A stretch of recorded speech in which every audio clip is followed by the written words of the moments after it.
Welcome everyone to Electronic Talks podcast, episode 6. I'm your host, Johannes, and today we have a very special guest. It is none other than Nikki Pryke, AKA the Lioness. Welcome. Thank you so much. It's great to be here. Nice to hear. How are you doing? I'm feeling very fresh. I took a walk here from my home. It's like 15-20 minutes away from here. Nice. That was really perfect. Yeah. Excellent. It's very slippery and wet today, isn't it? Yeah. Yeah, but I managed to come here in one piece, at least. Excellent. Yeah. Excellent. Good to have you here. Thanks. So we're in the beginning of a new year. We're in 2021. And yay, finally. Finally. Yeah. And from what I heard, last year was a pretty good year for you in terms of releases. You released a lot of stuff. You had a lot of projects going on. And can you tell me a little bit about last year for you, how it was for you? It's funny. It's like I like to use the term the ketchup effect, because that seems like the way things happen for me. Yeah. But of course, I didn't. I think I wrote something like I released 7 or 9 tracks, or not. Yeah. Just tracks that I made by myself, including collaborations. Yeah. But of course, it's been a cumulative process. I didn't really produce all those tracks last year. No. It's just that they happened to just clump together with all the releases last year. And it's funny because there was such a width of the styles also, which is something in a way maybe not commercially but artistically I'm very proud and I'm very happy and satisfied with that kind of variation, and it's probably my most artistic year so far in music, I would say, in that sense. Yeah, it's been fun listening to it as well, your releases from last year, because it's kind of jumping a little bit eclectic and jumping between different genres. There's like the more dance music friendly EPs, and then there's this more kind of ambient side to it. Maybe we could start by talking a little bit about Pioneers. Right. Yes. We have the record here. The record. Little baby. Yes. Can you tell me a little bit about the process of, coming up with the idea and also like finding the collaborators for the project? Yeah, first of all, I'd just like to give some props to the designer of this. It's beautiful. This cover. It's beautiful. Ingrid Arshand in Gothenburg. So shout outs to you. Yeah. Really, really nice interpretation, I think, of like both the historic and the futuristic aspect of this project. Yeah. And the project started a few years ago. Maybe could it be like 3-4 years ago even? It was an idea that I had. Starting out as an electronic music producer, as a female, when I started learning to produce about 10 years ago or over 10 years ago, it started like a seed in the back of my mind, like there must be more females who have been involved in electronic music earlier, but it wasn't like I heard of almost anyone. Yeah. And of course, I was ignorant as well because I hadn't really done any research. Yeah. But I did start to dig a little bit around that time when I had the idea, like the thought about it. And I started listening to some of these pioneers, like Daphne Oram and Delia Derbyshire, for example. And I was like, damn, this is such cool and like really pioneering music that they're making. And it's very arty as well. It's like it has very high artistic quality. So I just thought that, there must have been some kind of tribute to these women, since they it's not only that they were making music, they were also pioneering. Yeah. But apart from, I did some research, but I actually didn't find anything like a project like this. And please correct me if I'm wrong. If anybody knows or has heard of some kind of tribute like this, I would really like to hear it, because we need more of this. Yeah.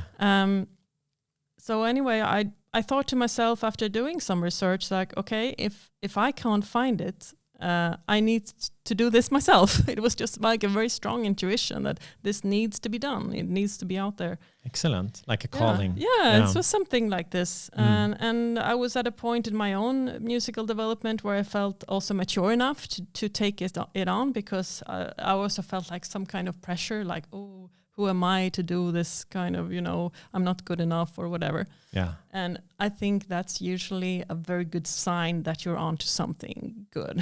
Exactly. It's a little bit scary or a little bit. Yeah. Yeah. It's a challenge that is high enough, for you to pursue. So, and by then I had started Envelope Audio, and I'd released some music as well. And I'd created a network within the electronic music community. So I started messaging around and asking around my friends of female and non-binary sex, and just told them about my idea and said, would you be interested in being involved in a project like this and making collaborations and tributes? And it just so happened, it was like almost like I don't know, it was like it was written in the stars, because the funny thing is that all of these 3 collaborations that I did with these particular artists, which was Johanna, Knutsson, Tora Winter, and Fjäder, they all organically fell into place, and they also fell into the right artist to make a tribute for. It was like Fjäder, for example, I had been at her home studio a few years ago, and she had just bought a theremin. Wow. So I immediately associated her with Clara Rockmore. Yeah. And she was also like, she really likes that kind of expression. And Tora Winter also, she felt like a connection with Delia, Derbyshire. Yeah. And Johanna also felt a connection with Daphne. So it was almost like the plan was already there, and I just had to pick it out from the universe. Wow. Yeah. That's such a great process when these things kind of align. Yeah, yeah. It was really beautiful. And in some way, yeah. And in some way, by the way, I just want to say you can get this. You can buy this vinyl either online. I think there are some copies left on the online stores, or on our Bandcamp. Okay. Yeah. Which is that Bandcamp if someone's going to search for it? It's Envelope Audio. I'm not sure if there's a dash in between Envelope and Audio, but if you go to Bandcamp and type Envelope Audio, you should. There's still vinyls available. Yes. Yeah. Excellent. And the cool thing about this process, and especially probably being the first doing this kind of tribute record, is also that you're kind of in conversation with these artists. Right. They're mainly from the 60s and 70s, or when were these different pioneers working? Daphne was 50s, 60s, I think, if I remember correctly, and Delia was a little bit later. Yeah. But they were almost like they were very close in time. But Clara, she started even earlier than that. She was an instrumentalist mostly. Yeah. I think she was very active from 30s, 40s, something like this. I might be wrong. Yeah. Yeah, but she was quite a lot earlier than the others. Did you feel that by doing this you gained a new perspective, like on their music or on your own music, or what was the result when you released this for you? It was just immensely inspiring. I felt a lot of empathy with these strong women who wanted to express themselves with their art. Yeah. And I could also relate a lot with the drive that I've had, to express myself through music, and how even in our time it's gotten so much better. But even in our time, it's not always something you can take for granted, that a woman can take up space in electronic music, the electronic music scene. Yeah. But of course they were even, earlier than we are. So they reading about their stories as well. I ran into some stories like indications that they did struggle a lot, to do their art and to express themselves in a very personal way. Yeah. And so it was moving in a way, it was and inspiring at the same time. Yeah, it sounds like a wonderful process. Yeah. It was unlike anything I've done before, and I'm very, very happy that we pulled through and actually managed to get it out during the horrid 2020 year. Yes, that's commendable. Definitely. Excellent. Yeah, I'm very grateful. To make a little jump, how to begin with, just to go back in time a little bit, did you get into electronic music to start with? Oh, this could be a long answer. Yeah, no worries about that. Well, music has been like my biggest love in life, and from the very beginning, it was just listening to Kraftwerk in my room when I was like 9 or 10 years old, and just being very, very fascinated with the strange sounds. And I remember especially listening to music in my headphones and using the technique panning. I'm not sure if everyone is aware of it, but it's when sound is moving from the right ear to the left. Yeah, it's a technique that you can use in sound engineering and music production. And I was just completely mesmerized. It was like magic to me. And I spent many hours listening to compositions and arrangement, and I used to like really ponder like how the hell did they do this? Yeah. It's so amazing, it was really like a magic to me. Yeah. And I did fiddle around a little bit with electronic music when I was young. I had a friend of my brother's who had a home studio, and I think I like composed a very basic song on my own, and I was also like jamming around on the piano and creating some music and playing guitar and so on. But I didn't really get seriously into it. And but I was obsessed with music, and I went the road via DJing. Okay. And I started out like making mixtapes for my friends, and then that led to DJing, because I realized making mixtapes it's very close to DJing. It is basically DJing, blending music and atmospheres and energies and so on. And then I just fell in love with DJing and sharing music. That was like my number one thing, like expressing myself through music, but communicating mainly like with music. Yeah. And this led me to wanting to explore deeper. So after DJing for quite a short while, just a few years, I applied for a course at a sound engineering school, School of Audio Engineering. I'm not sure if it's still open. It's supposed to close down, unfortunately. Okay. It's in Solna, in Stockholm. And it was like a combined course, music production and sound engineering. Okay, great. Because I also was a little bit pragmatic, like it's good. My parents, thinking like, how are you gonna make a living from music, blah, blah. Yeah. So I was like, okay, then I can work as a sound engineer, because I was very fascinated with sound in general. So so I combined, and then there I got the basics in music production. And it was through club music, but I'm not really sure. Like they say that you lived your life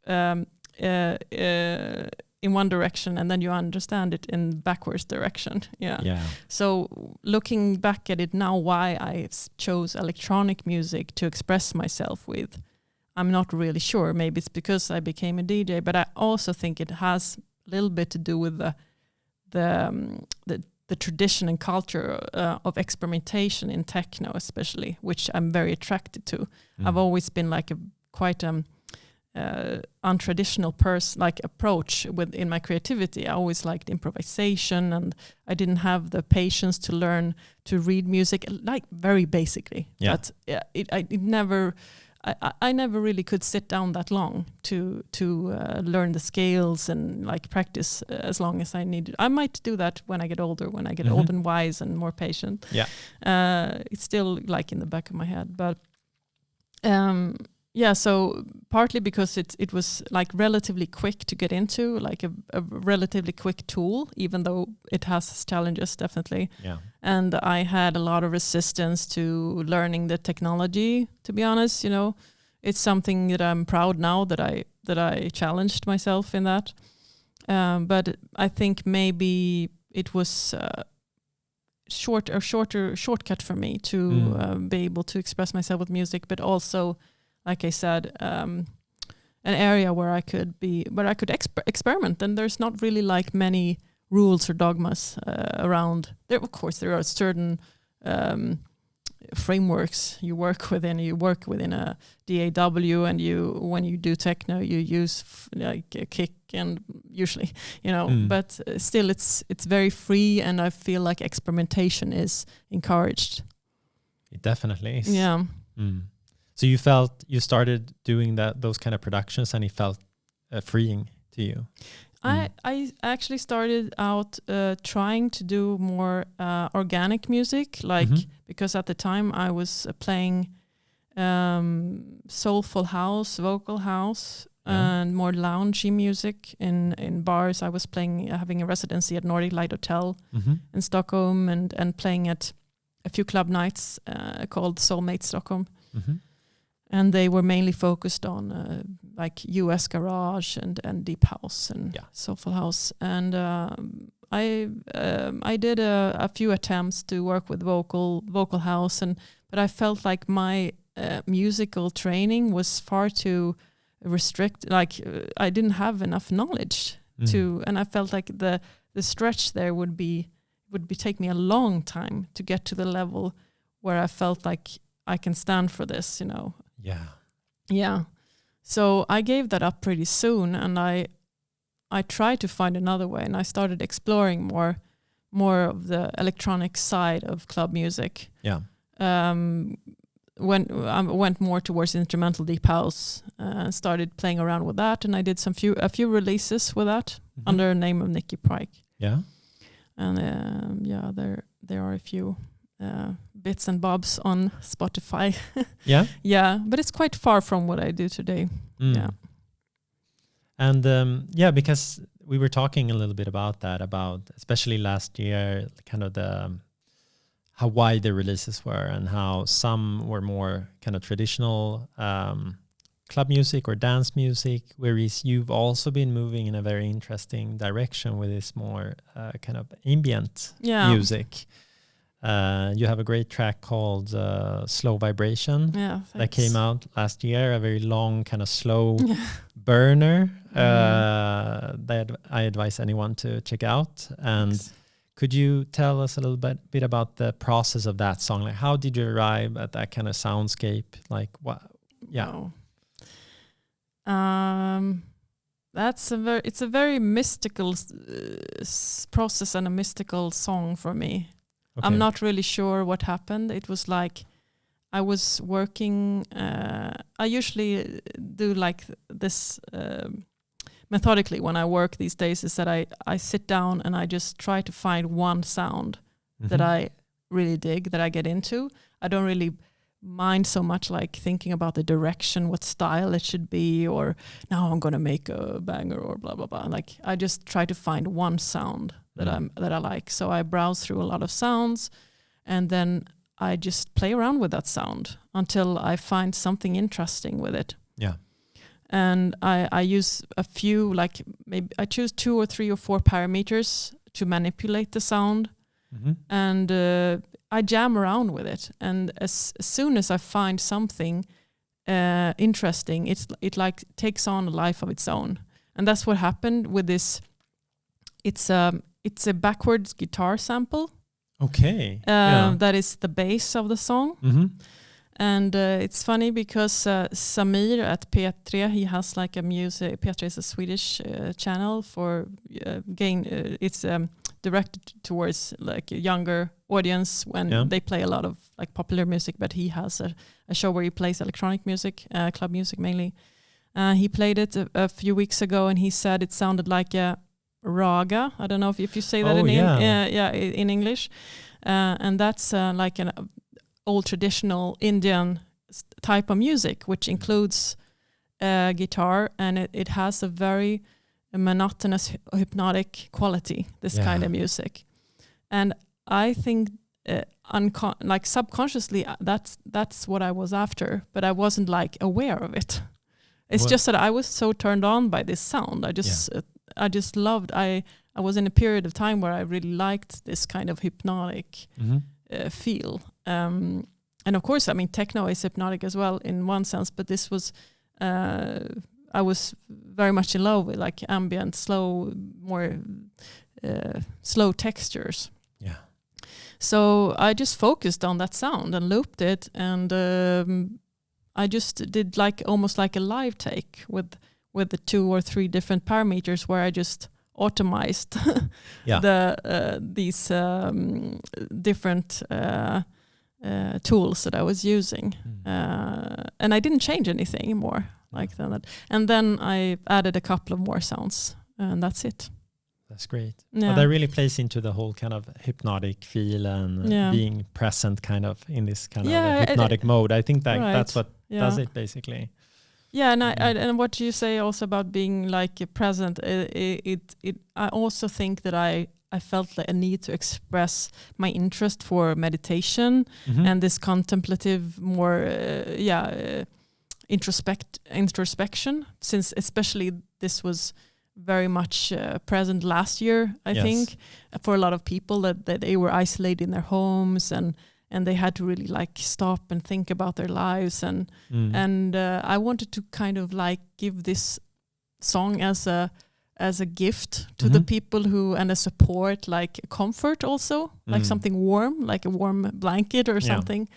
So yeah, it was a gift of love to the listeners. That's really something that I wanted to promote with that song. And I definitely think it does. Yeah, could you talk a little bit more? You got into little bit this kind of contemplative mode or meditation. Is that something you're doing personally, or? Yeah, definitely. Couldn't live without it. And how did you get into that? When did you get into that? Oh, a long time ago, 20 years ago. I haven't been meditating nonstop since then. I've been experimenting with different styles, and in the beginning, I found it very challenging, to be honest. But I've learned to like let go of the prestige and not see it so much as something that I have to achieve, which is like a classic beginner mistake with meditation, is that people think, oh, I'm not doing it right, because I'm thinking I have these thoughts coming when I'm meditating. But that's the whole point, to notice the thoughts. It's not like the thoughts are going to disappear, but just noticing. And what role did that play in your life recently, like in last year? Recently? Or in general? In general, it's been like better than therapy, I would say. It's really helped me to ground myself and get a distance to like events in my life, my own behavior, relationships, helping me to slow down my thought processes and also slow down like decision making, or for example, if I get upset about something, I might just like take a step back and meditate a little while just to get back to ground zero and like check in with myself, what's going on here and what am I really feeling about this and so on. So it's like the ultimate free therapy. It's super, I think, for me. Yeah. I think that's really interesting, looking at those concepts and of meditation. Is it like a special type of meditation, or is it something that you kind of developed yourself over the years, or?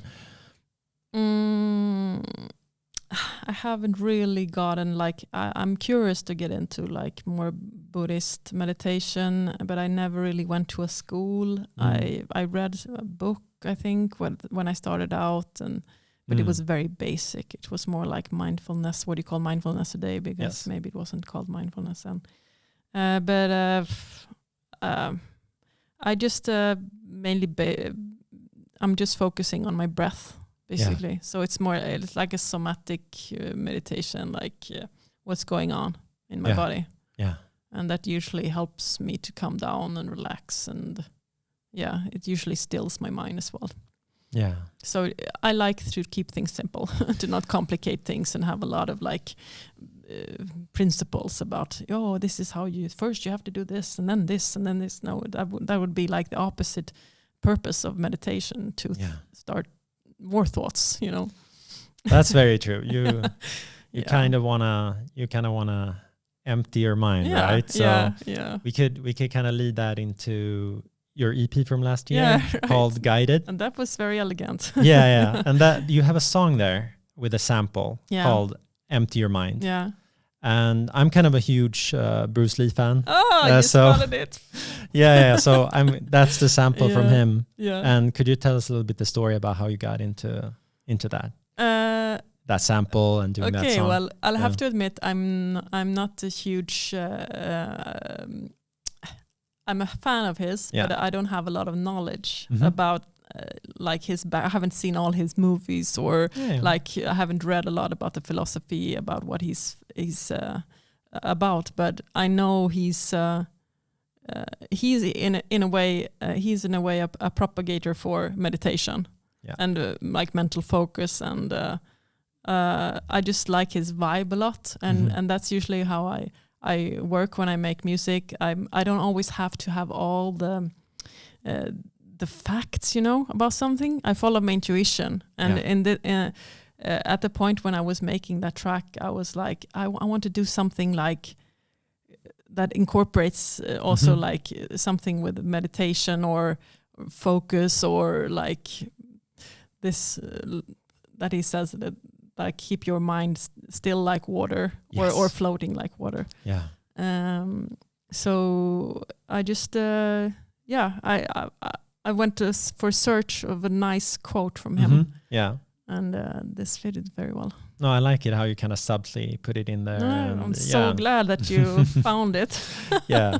No, it's nice, and I really like that whole EP, and you know the contrast it has to the other stuff you released that year. And could you tell us a little bit about the whole concept of that, like why you connected those tracks? And, it's a very danceable EP. It's kind of almost feels meant for the dance floor. Yeah, right? that was definitely my point.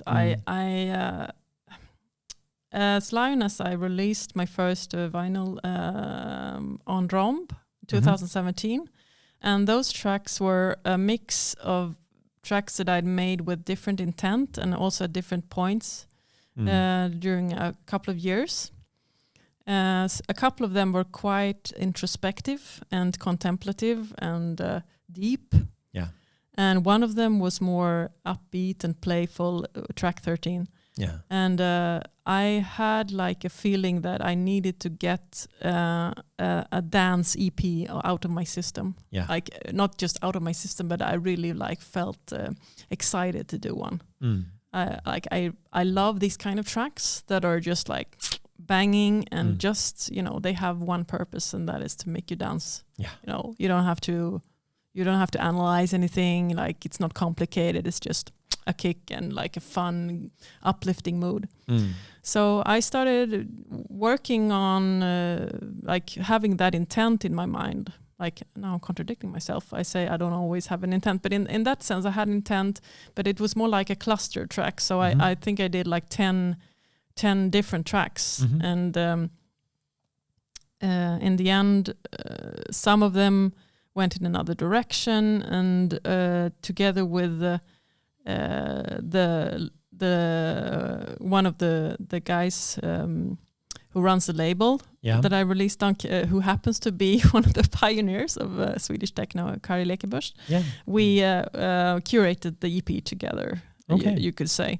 So he thought that like these 4 tracks were mostly suited, and I agree with him, because some of the other tracks that I made during the same period were maybe a little more dark, and I feel like these are all quite uplifting. Yeah.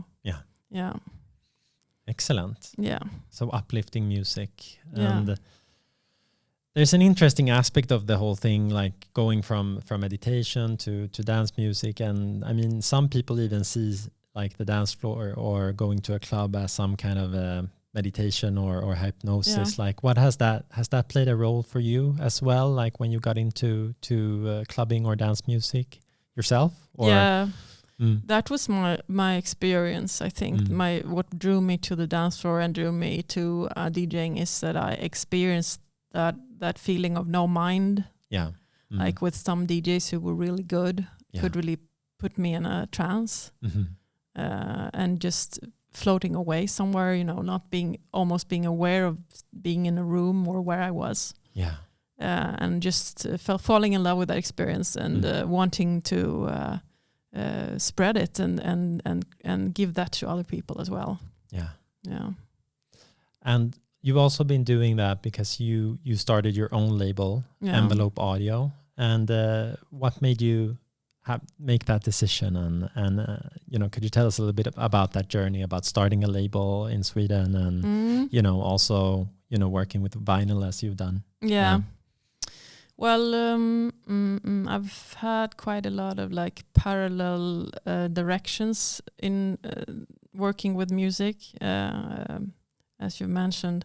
And this was one of the threads that I felt for quite a long time, was that, okay, I'm doing this, I'm DJing, I'm making music, but I'm doing it all by myself, Yeah. Apart from maybe collaborating with someone or playing together with someone at some point. But I felt a bit of frustration because it didn't feel entirely satisfying for me to just be about like me and my creativity or my artistry, or so it was partly like a longing to create something together with somebody else, and also a longing to create a platform that is bigger than the sum of its parts. Yeah. And to be able to promote other artists at the same time. Yeah, of course. So it was a mix of different creative needs that I had, let's say. Yeah, so I started the label together with a friend called Victoria Kuleva, who is now pulled out of the project. She's a PR and marketing. She's in PR and marketing, and she had to go like full time towards that direction, and she didn't really have the time and energy to put into the project anymore. But I'm very grateful to her that I had that experience with her, because she was actually a perfect person to start a label with at that time, because she also had the know-how that I didn't have within PR and marketing. And I think it would have been much more of a drag to evolve like those basic ideas that we were bouncing off each other in the beginning. I don't know how I would have done that by myself, to explore like what direction, what should this be, what should be the name, what should be the our image, what are we about, why another label, all these discussions that we had. And we also were very close in the vision that we had, but it was very very interesting process. And when was that exactly? Which year was that? I think we decided to go for it in 2015, so it's 6 years ago this summer. Yeah. But then we released the first release in 2017. In 2017, yeah. And how have you been working? You're saying you wanted to collaborate with people, so you've gathered kind of a community around you when you choose your releases, or how would you say you do that? It's not like a community maybe, but it's more like we had a concept from the beginning where we were like, we want to blend different styles. Yeah. We felt like the techno and club scene was a little bit too homogenous. Like, you have an EP with 4 techno tracks, like kind of boring. Like, not boring. It has its purpose, but we want to do something different. So we said, okay, we will have 2 artists on every release, at least, and we will have like a musical meeting between them. So the first artist has 1 original track, which artist number 2 will remix. Yeah. And artist number 2 will also have 1 original track. So it will be like a blend in between, almost like a mini DJ set. Excellent. Yeah. Yeah. So that was the original concept. And of course, things have evolved and changed. And I think maybe the label might be taking a little bit of another turn now, since Victoria has left. because it's growing. It's an organic thing, so it's growing. It has a life of its own, and it's not. I'm not quite done with the thought process, but I feel already like with the Pioneers EP, where it hasn't really followed the original concept. Yeah. But it still feels like an envelope audio release, 100%, because it has this blend. Is a meeting of creativity and artistry that is, I think, is the soul of the label. Definitely. But it might take like different shapes from now on. Yeah. I'm interested. I'm interested to see what's going to happen. I'm not sure. You're kind of gonna want to go with the flow, or yeah. And there was also an interesting thing, if we get back to the Pioneer CP, you did a collaboration with a production company for the videos and so on. Could you tell me a little bit about that? Those are kind of psychedelic, or? It's so cool. I think they really did a nice interpretation of that. It was two guys. They're both called Johan, a very common Swedish name. And one of the Johans was at an event I was playing at Hosoi in Stockholm. Sadly, they just closed, which is I'm very upset about. Yeah, the excellent listening bar. It's the best, one of the best Stockholm has seen in the past 20, 30 years, and run by a real fighter, music fighter called Victor Sanchez, and big props to him. Yeah, and that was truly a legacy. Just an amazing place, and you just felt like the love for music is pouring out when you go in there. It's like, it's a heaven for music lovers. And I had an ambient night there together with a friend called Vicky Sisu, and we also had like visuals exposed on the ceiling with the like nature moving pictures to accompany the music. And Johan, who is a filmer, he I don't know if he came up to me. No, I think I was actually sitting down next to them in the couch, and he had a few beers. He was like feeling frisky, so he was like, "Oh, maybe we could work on something together. Like we have lots of material, and it would be." I think in the beginning we were talking about maybe they would do the visuals for the nights. Yeah, and then everything closed, of course. But so that was unfortunately we couldn't go in that direction. But I just like their vibe a lot when I'm checking out their page. They work for a production company called What Took You So Long. It's like a network of film producers or photographers, film photographers. And I felt like, well, we should definitely do something together. So I asked them if they were interested in exploring that thread and like doing interpretation of the songs in a music video. So they could do kind of freely whatever they felt like. But of course I was coming, with my input, and we were bouncing ideas off each other and so on. But I gave them quite free hands, which was a good choice. Yeah, which usually is. Yeah, I really like those interpretations, and I think we'll definitely put a link also to that video in the description. Cool. For sure. That's good. And just talking about collaborations and kind of going with the flow, it also seems like you collaborated on making music for them or with them now. Yeah, kinda, that's right? It's a secret It's project. A little bit secret. It's a little bit secret because we don't know when it's going to come out, but I made some music for a project that will hopefully soon come out. Yeah, that's super exciting. Very, very exciting. I'm very excited about that project, and I know they are too. Yes, so we'll be super excited to see that maybe later this year or fingers pretty crossed. soon. Yeah. Yes, and we spoke earlier about you having made kind of not a record, but a lot of releases last year. Could you tell us a little bit about your other collaborations that you did in 2020? Yeah, let's see. I had the EP coming in April. I had the Pioneers. I've already talked about that. And then I had the Slow Vibration. It was just one more release, and that was a special Lucia release that came in December. Yeah, yes, that one was super fun. Yeah, I love that one. Really beautiful idea from Fjäder, Ida, who also has, she's running a couple of labels, but this one I think she's running together with a friend. And I have to ask her about that because I'm not completely sure. I apologize.